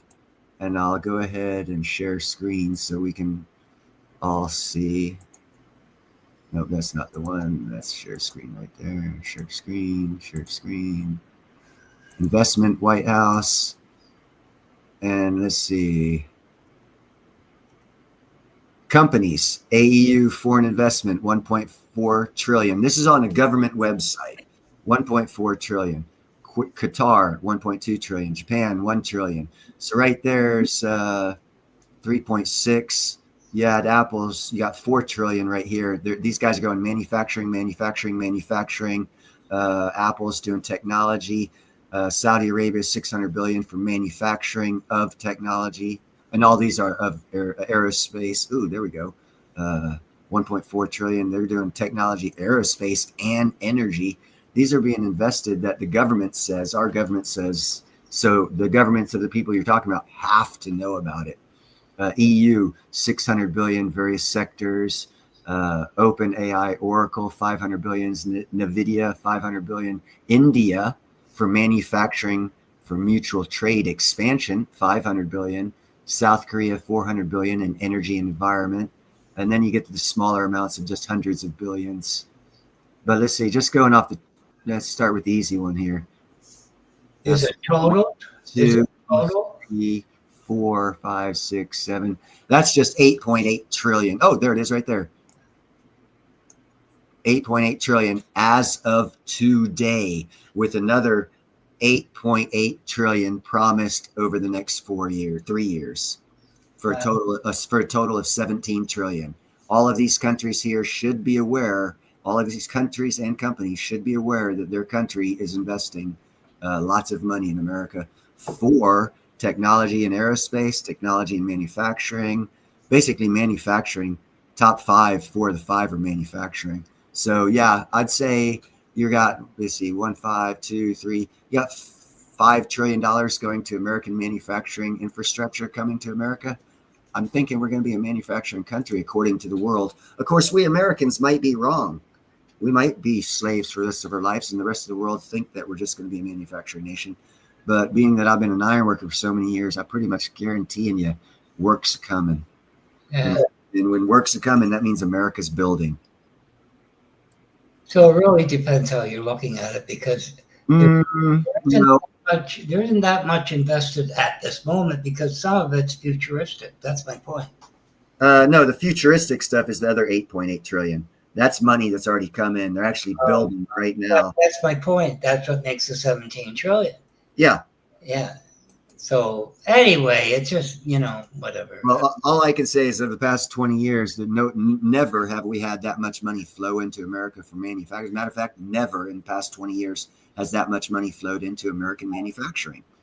Wow. So for us not to have a manufacturing base coming, either you're wrong or all those countries throwing $8 billion at us are wrong. I'm going to side with the money people. We'll see. Anyway, I won't be around to see it, so it doesn't matter. If you're going to be here next year, you'll see it. I'd hang around. It's going to be a fun ride. Just keep your hands and feet inside the vehicle at all times. Well, I hope to be, but I just... just de-invest yourself emotionally, and you'll save your heart a lot of beats, and I could almost guarantee you'll live longer. Just pull back from emotional political stances on either side, every side, no matter what side. Just don't get emotionally attached, and your body's stress rate and your health will be greatly improved no matter what side you lean towards. Pulling back emotionally will help your health. At the end of it, I really don't care, Neil. It's not worth it. I'd love to see everyone healthy, happy, and find helpful and grateful. But I have grand wishes. Well, one of them, quite honestly, because I'm trying to figure it out. Like, why won't? It's kind of like the obvious thing. It's not so much opinionated. It's obvious. You know what I mean? Obvious as much as red light, green light, unless you're colorblind. But all of a sudden, somebody says I was raised evangelist and I was shut up and I went away. That's the end of that. You know what I mean? If you're on that street, one-way street, forget it. Forget it. I give up. That's the way you were brought up. I didn't know that prior to that. Every day we learn something new. No, I didn't know that she was raised that way. And when okay. I kind of went, whoa, okay, well, have a good night. You know, like forget it. It's like a horse with blinkers on. Well, there's a lot of sayings I was fixing to come up with that are time tested. One of them being you can lead a horse to water, you can't make it drink. Another one is choose your battles wisely, and that doesn't seem like one I'd want to fight. No, I stayed away, but it's kind of like usually I was finished for the night on a channel before this person arrived, and all of a sudden it became earlier and earlier. You know, but anyway, once I found that out, once I heard her say that, I thought, oh, forget it. I'm not even going to open my mouth again. Because you know how religion can be so confining, you don't even see the light, you know? And I thought that all of a sudden it made sense. Because they're saying the magnet thing is driven hard by evangelists. You know, it's true. Hello, I just got, you know, a perfect example right in front of me. Well, you know, the left side is driven by Islam. Oh yeah, there's variations of everything. I'm not picking one out. I'm just going, whoa, I didn't know that, you know. Well, I'd rather have at least one Christian country on this planet. And since America's the only one, I'd like to keep it that way. Call me racist all you want, but I think there's 47 Islamic countries. I don't think they need a 48th. Oh, I don't know. I understand that the shift, the global shift in things, a lot of things, is very dramatic right now. Yep, and that's where I'm standing strong with my belief system, and I don't encourage others to do anything that I do. No. I'm down here on this world for a reason and everyone's down here for their own reason. God put you here for whatever you have to do, and you know that's on you. I believe I know what he put me down here for, so I'm going to keep doing me, and that's just all you can do. Yeah. But it's you know, oh well, we'll see where this goes. I still have my wrench, so I don't know what's going to happen. I don't know. Well, it's like this, brother. When back in, and this is how long I've been experiencing stupid shit. Back in 2016, when Hillary lost, I was actually being used in as a character in a vampire book series. I'm not going to mention any names. A very well-known fantasy writer was doing a book series on vampires. She was a friend of mine, and she was using, you know, she's very, very talented writer. She could take life experiences and like throw Fantasia in there and come up with a story just off of someone's life experience. And the only person that would know it was their life experience was them because they went through it. She was very good at doing that type thing. And she was using me in part of her book series. And then when this 2016 thing happened with Hillary Clinton, I didn't go along with her political feelings. So she defended me and actually threw the book, the script she was writing away and based it off of someone else. That's how. So for 9 years, I've been losing friends over not going along with others. And I'm the same person now as I was then. So it's not me because I was the same person then 10 years before that. I have not changed. So I know something else has changed. Yeah, I know. I hear you. I don't know. You know, I see what's going on. And sometimes you do have to back up and just go down your road. No, I don't. Anyway, I'm also apparently condescending, which I didn't know that. I thought I haven't got enough shit to keep me ascended to be condescending. And I wouldn't worry about what other people say. Holy Jesus. No, but I know I have met personalities. I know people can be that way, but I thought, holy shit. I'm sitting there making a joke. You know what I mean? Because stuff is serious enough. Why not be funny or change the subject? And yet I'm condescending. It was a very eye-opening experience. Yeah, people are running off of emotions and not critical thinking. Yeah. It's just, anyway, we'll see where it goes. I'm just going to sit back and, you know what I mean? Yep. And look in the goldfish bowl. I'm working towards my financial goals during all this crazy shit because I see that what they're doing is distracting people from their personal goals and achievements. And they're doing that so they can steal wealth, and it's working for 90% of the people out there. They're all tied up in this political bullshit. And I'm like, All right, hey, let's keep working on this deal, guys. Let's keep working on this deal. I've got this thing going this far while all this crap's going on. And I'll talk about it on my YouTube show, but I'm still working. I got new equipment. I'm working on this project right now, furthering it along. Two gentlemen that have been in the chat, I've got projects furthering along with both of them. As this crazy shit's going on, we're concentrating on wealth building, not just preservation, but wealth building, because this is going to be the greatest time. Other people are doing it. And 90% of people are distracted. And I'm trying to get people to wake up to all this is bullshit. Your personal feelings are getting you tied into something, and it's distracting you from what's making your life, what decisions and things you could be doing to make your life better is being taken from you because someone's allowing or penetrating your psyche and getting your emotions riled up. And that is the worst thing for financial decisions or moves. And everyone said, we're in a financial war. Wealth is going to be stolen. And they're saying it everywhere. And no one seems to give a shit. They're still worried about their feelings. Where tomorrow you'll still have your feelings, but you're not going to have your cash. No. Because if you're paying attention to feelings, you'll keep your feelings, but you're not paying attention to your cash. You're going to lose it. Yeah. And they're getting people to concentrate on their feelings instead of their wealth. And it's going to get stolen. And it's not going to be stolen because yeah. I see what you're saying. Yeah. People aren't paying attention to what's going on. There's lots of new rules, regulations, and laws and everything being passed. No one's paying attention to them, and it's all has to do with financing. And one of the most important thing, and it doesn't matter how you believe, doesn't matter who you worship. We all have to eat. We all have to have a house, and we all have to have transportation. We all have to have certain things. So if they take away your ability to get that stuff because you're concentrating on your feelings, you're hurting your own family. Yeah. And I'm just trying to wake people up. Now you can have your feelings, but don't dissolve yourself from the financial opportunities that are here. Yeah.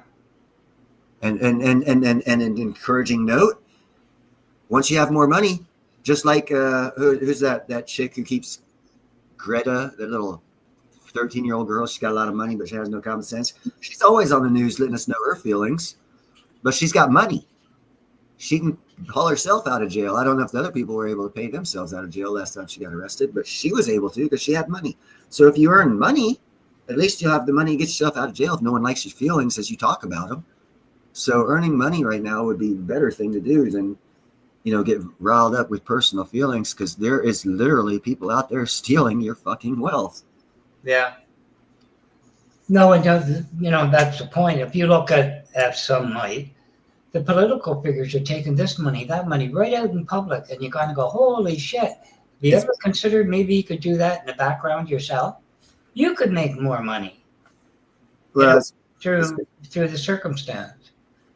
Yeah, you can play the cards of the hand dealt, or you can get up and go to another table and start your own game. Yeah. I like getting up, going to my own table and starting my own game, because I had confirmation from what was that guy? Sound Money. They're pushing for gold and silver to be used as money again. It's like Sound Money Media or something like that. I was actually talking to him, and I said, well, one thing you can be assured of is no matter what happens, if you create a new market, you control 100% of the market cap. And he actually agreed with me.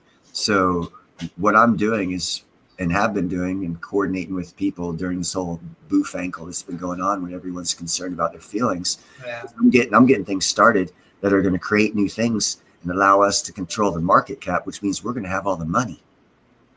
And that's what I've been focusing on while I talk on YouTube. As soon as I go off YouTube, I'll be making phone calls, doing research, getting things done to where by next year, by the end of this year, I'll have had a couple of things that are created that people hopefully will want, that'll create a market cap for a new creation that I created. So I will Al Gore and Greta, you got that right, Joe. So I'll control the market cap of it.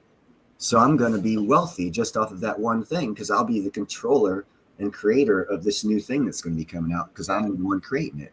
Well, I'm not out there doing demonstrations, and hell, this whole show started off of someone getting shot trying to kill Marines 25 miles south of me. It would take me half hour to drive down there if I wanted my feelings to get involved. I could have been down there. I disavow my feelings for what's going on, for what really matters, and that's my and my family's financial future during this time of our economic lives in the world. There's great change coming, and a lot of people are going to lose their booty. I hope it works out for you. Because, I hope it works out for everybody, but they need to disengage with their feelings and realize what's being done to them. yeah. It's just, I don't know. You know the whole narrative, both sides and everything. I get tired of hearing it. Disengage from it. Don't talk about it. No, I do get away from it, but I did nail one that up here with all the automotive thing. This, you know what I mean, the recent news. And there's one channel, he put it up, and then it keeps putting up. So I said, I'm getting sick and tired of listening to reruns. I got to take some time off. So I do make my point and leave. Listen to the same thing over and over and over again. Well, that's one thing you don't get here. Everything I do is new. I don't think the only thing I repeat on is my information, I guess, on platinum. Yeah. I do repeat that. Well, if it does change, I'd like to hear about it. But it's, you know, and I think the channel owner went and put back, I hear you, but, and said some small part was different. And I said, out of 20, 30 minutes, that's not enough. But anyway, you know, everybody has a channel for certain reasons. So, you know, I get that. I got mine for an exchange of ideas. And that's where I even jam Unleashed can tell you. Yeah. Every time I do a live stream on StreamYard, I put the link for anyone to come up who wants to have a discussion and not an argue fest. I don't like screaming. You know, if you want to discuss, we can discuss ideas. That's what I want to see. Yeah. I don't want to see. So I've always put that link up there, and I've always been welcoming and engaging to whoever wants to come up and talk. I think everyone has that right. But now with saying what you're saying, I wouldn't allow that. Yeah. Because this is my show. I wouldn't allow that type of thing because everyone has a right to their opinion. Yeah. I've known that. No, that's the argument I kind of got in with this person. It's not an argument. I cared about it. You know, I did somehow, for some reason, I cared. And so many times I should think to myself, I know where this is going to go. This person's going to have to choose, unfortunately, one side or the other, or you're going to get banned, you're alienated. And then when I think it's finally happened this time, Neil, I think to myself, I'm stupid not to recognize that. It's kind of like the betterment of the many against the one of the few, you know what I mean? Trash the few to have the many type of attitude. You know, whatever. I can't remember the saying, but I know the guy who said it was Timothy O'Leary, and it was something like oh, that was Star Trek, you know, all bones are good. No. LSD. Good of the many for the sake of the few and all this shit. So I just reversed it. I could see the pressure. I could see the pressure somebody's under, you know what I mean? Like, you know, to go a certain way, otherwise you won't get it. You just have because I've seen it done where it's tried to discuss something and then a certain faction leaves for about 3 weeks, you know. They just, I'm not getting anywhere, and they leave. Now you're sitting there with 100 or 200 fewer reviews. But anyway, that just happened the other night, and I just, Try talking about Nigeria's genocide of Christianity. See how many views you get. 0. Yeah, really. Some things you just can't talk about because they don't allow it to be talked about. Yeah, I know.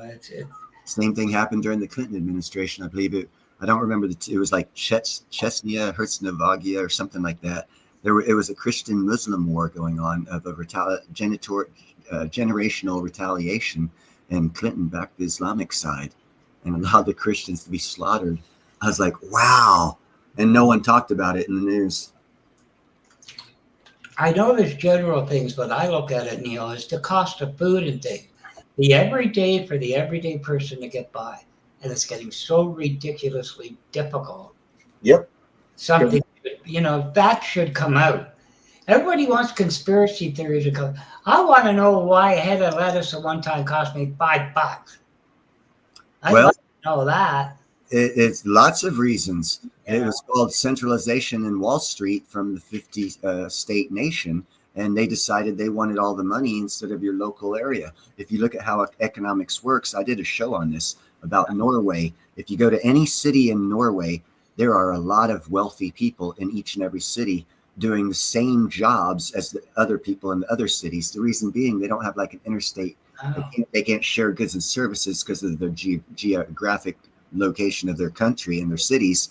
Kind of isolates them so that they have to manufacture and keep all their money in the city. That creates a lot of rich people in that city, and there's fewer goods shipped in and more goods shipped out, increasing the wealth of the people in that city. And every one of their cities is set up that way. That's why per capita, they are very wealthy people and a very wealthy nation. It's how you set things up.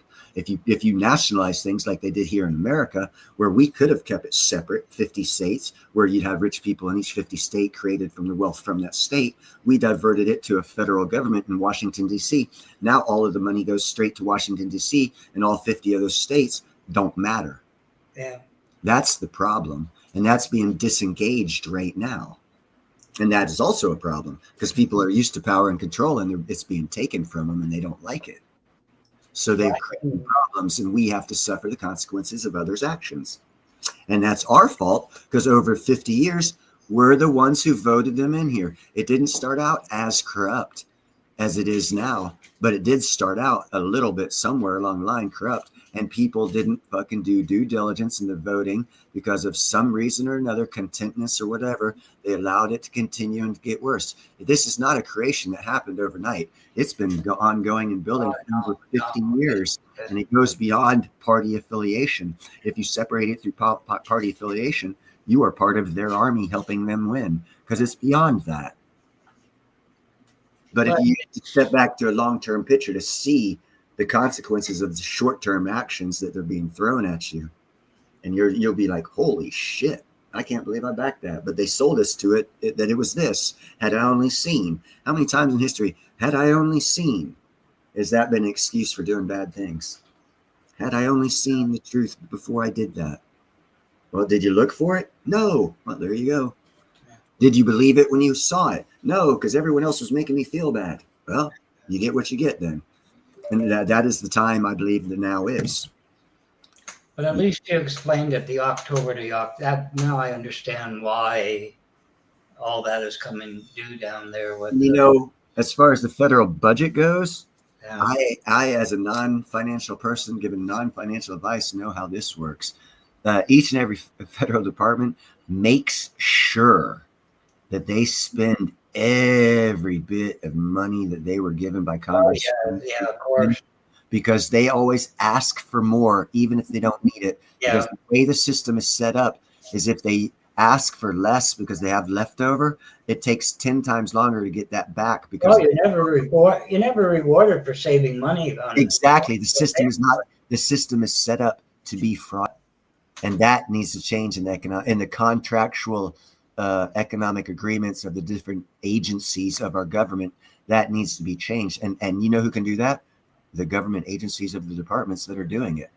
Duh. So it's obviously been done. It's being done intentionally. And that's why I say for the past since 1971, when we got the fiat dollar, the U.S. economy has only grown off of government growth, not real private industry growth. And that's where our wages have actually fallen, because there's been, and we've complained about it our whole lifetime when we forget about it. Where's all the good jobs when Woolworth closed down their factories, when Sears and Roebuck closed down and all these bigger corporations closed down, when AT&T closed down and all these great paying jobs for supplemental lower paying jobs. And then we get used to it and we're like, well, we're not making enough money. Yeah, because the jobs aren't there no more. They were shipped overseas. Yeah. Those jobs are coming back.